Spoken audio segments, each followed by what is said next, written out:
வணக்கம் and welcome to cooking Tamil. இன்றைக்கி நம்ம பார்க்க போகிற ரெசிபி சொரக்காய் சாம்பார். இது ரொம்ப டேஸ்டியாக இருக்கும். இதுக்கு தேவையான பொருள்கள்: மிளகாத்தூள், மஞ்சத்தூள், ஜீரகம், வெந்தயம், புளி, சின்ன நெல்லிக்காய் சைஸ் போட்டிருக்கேன், எண்ணெய், ரீஃபைண்ட் ஆயில், கடுகு, உளுந்தம்பருப்பு.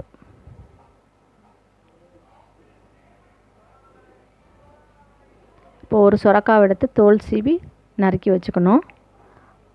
8 சின்ன வெங்காயம், 2 பூண்டு பல், 2 தக்காளி எடுத்திருக்கேன்.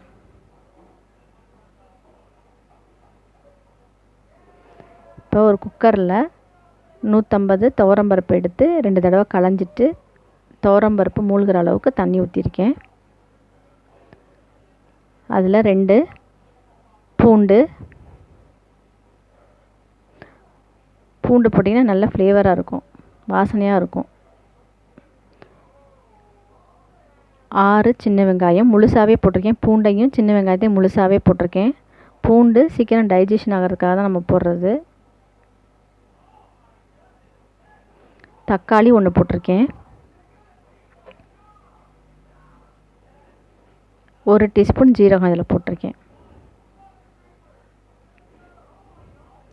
இதை போட்டு குக்கரை மூடி ஒரு 5 விசில்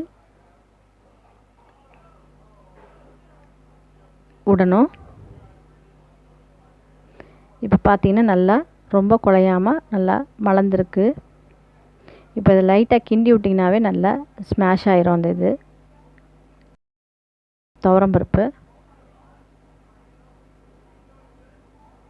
இப்போ நம்ம அந்த முழுசாக போட்ட வெங்காயம்லாம் பார்த்திங்கன்னா இதில் தெரியவே தெரியாது. வெங்காயம் பூண்டுலாம் தெரியவே தெரியாது, எல்லாம் கரைஞ்சிரும். இப்போ இதில் இந்த குக்கரை அந்த பருப்பு வேக வச்சதோட தனியாக எடுத்து வச்சிடலாம். அப்படியே இதில் வேணால் கொஞ்சோண்டு தண்ணி ஊற்றி நீங்கள் தனியாக வச்சுக்கோங்க. இப்போது ஒரு கடாயில் 5 டீஸ்பூன் ஆயில் ஊற்றிக்கணும்.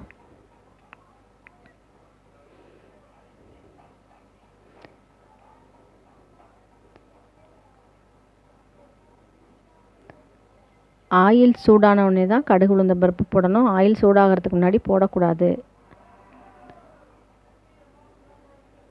ஆயில் சூடாகிறதுக்கு முன்னாடி போட்டோன்னா அது ஃப்ளேவரே வேறு மாதிரி ஆயிரும். இப்போ போட்டோன்னே ஆயிலில் கடுகு, உளுந்தம்பருப்பு பொரிஞ்சிருது. 1 டீஸ்பூன் கடுகு, உளுந்தம்பருப்பு போட்டிருக்கேன். கடுகு, உளுந்தம்பருப்பு பொரிஞ்ச உடனே வெங்காயம் 8 வெங்காயம் வச்சுருந்தேன். அதில் 6 வெங்காயம் அதில் போட்டேன். ஒரு 2 வெங்காயத்தை மட்டும் இதில் நறுக்கி போட்டிருக்கேன்.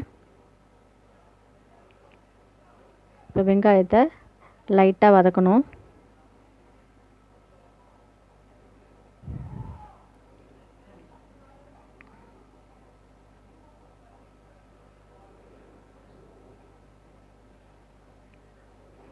இப்போது பெருங்காயத்தூள் ஒரு 1/2 டீஸ்பூன் போட்டிருக்கேன். வெங்காயம் வதக்கும் போதே பெருங்காயத்தூள் போட்டோன்னா நல்லாயிருக்கும்.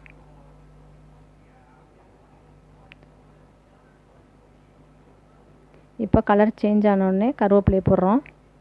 ரொம்ப கருக விட்டுறக்கூடாது. இதுக்கு நம்ம தாளிப்பு வடகம்னு இருக்கோம், அது போட்டால் கூட ஈஸியாக முடிஞ்சிடும் வேலை.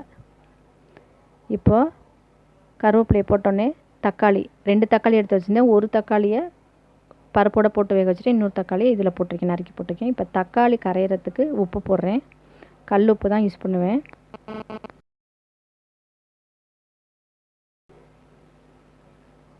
கல் உப்பு உங்களுக்கு நல்லா டேஸ்ட்டு கொடுக்கும்.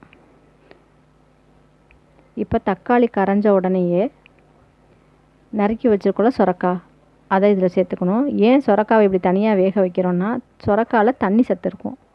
இதை குக்கரோட பருப்போடு போட்டு வேக வச்சிங்கன்னா அந்த பருப்பு ரொம்ப தண்ணியான மாதிரி ஆயிரும். இப்போ இதில் போட்டு நீங்கள் வேக வச்சிட்டிங்கன்னா தனியாக வெங்காயம் தக்காளி போட்டு இந்த சொரக்காயை நல்லா வதக்கி விட்டுட்டு இதில் மசாலா போட்டு வேக வச்சுட்டு செஞ்சிங்கன்னா இந்த சொரக்காய் சாம்பார் நீங்கள் எப்போ அந்த சொரக்காய் சாம்பார் பார்த்தாலுமே நல்லா கெட்டியாக தான் இருக்கும். ரொம்ப தண்ணி விட்ட மாதிரி இருக்காது. தண்ணி காய்கறிலாம் இப்படி தான் செய்யணும் முக்கால்வாசி. இப்போ அதில் சுரக்காயை கொஞ்சம் லைட்டாக வதக்கி விட்டதுக்கப்புறம் மஞ்சத்தூள் 1 டீஸ்பூன் போடுறேன். மஞ்சத்தூளோட இப்போ மிளகாத்தூள் 1 டீஸ்பூன் போட்டிருக்கேன். போட்டு நல்லா வதக்கி விடணும்.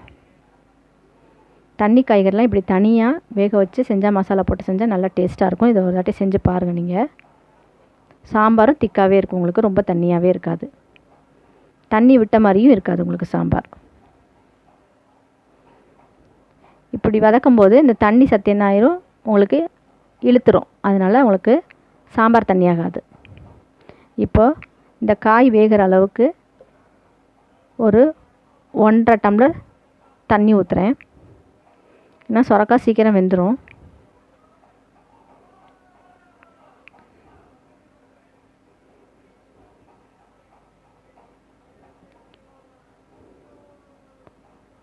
இப்போ பார்க்கவே உங்களுக்கு நல்லா கலர்ஃபுல்லாக இருக்கும்.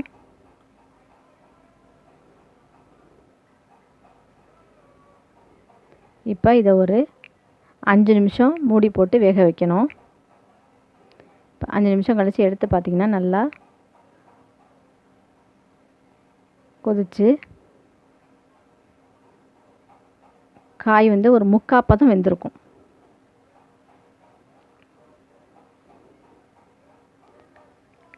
இந்த 3/4 பதத்தில் இப்போ என்ன பண்ண போகிறோம்னா, இந்த 3/4 பதம் வெந்த காயில் கொஞ்சோண்டு இந்த பருப்பு தண்ணியை மட்டும் இருத்து நான் ஊற்றுறேன்.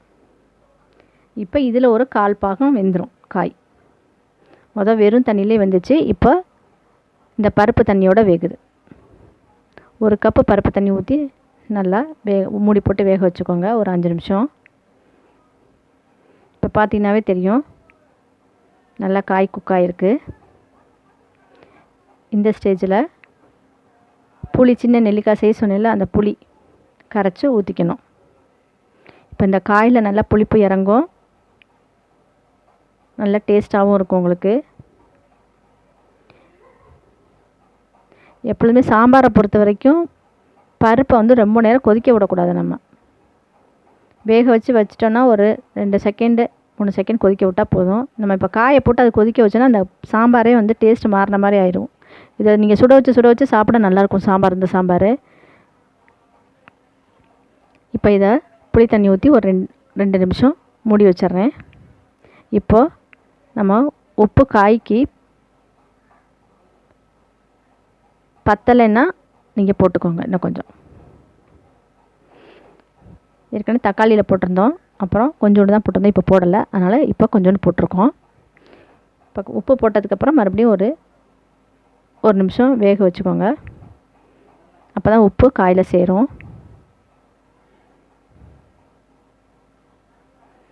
இப்போ பார்த்தீங்கன்னா காய் நல்லா வெந்துருச்சு, கண்ணாடி பதத்தில் இருக்கும் காய். இந்த சட்டியில் இருக்க காயை பார்த்தீங்கன்னாவே தெரியும், கண்ணாடி பதத்தில் இருக்கும். அப்போ நல்லா வெந்துருச்சுன்னு அர்த்தம்.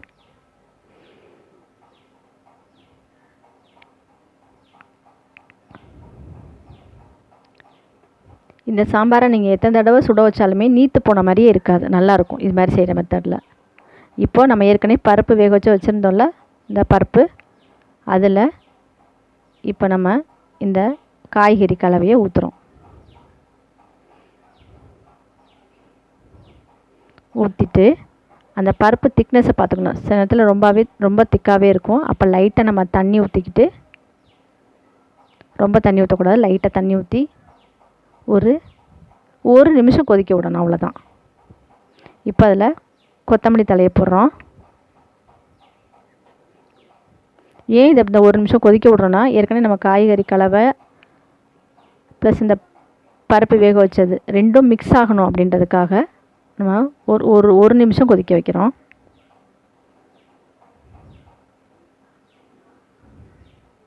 இப்போ நீங்கள் பார்த்தீங்கன்னாவே தெரியும், கொதிக்கிற போதே தெரியும் உங்களுக்கு அந்த சாம்பார் பார்த்திங்கன்னா திக்காக தான் தெரியும். இதே நீங்கள் இந்த பருப்போடு அந்த காயை வேக போட்டு நல்லா பருப்பு வேக வச்சுட்டு அந்த பருப்பு இதிலேயே மறுபடியும் இந்த காயை வேக போட்டிங்கன்னா நல்லா இருக்காது. இப்போ பருப்பு எவ்வளோக்கு எவ்வளோ கொதிக்குதோ அவ்வளோக்கு டேஸ்ட்டு மாறிக்கிட்டே இருக்கும்.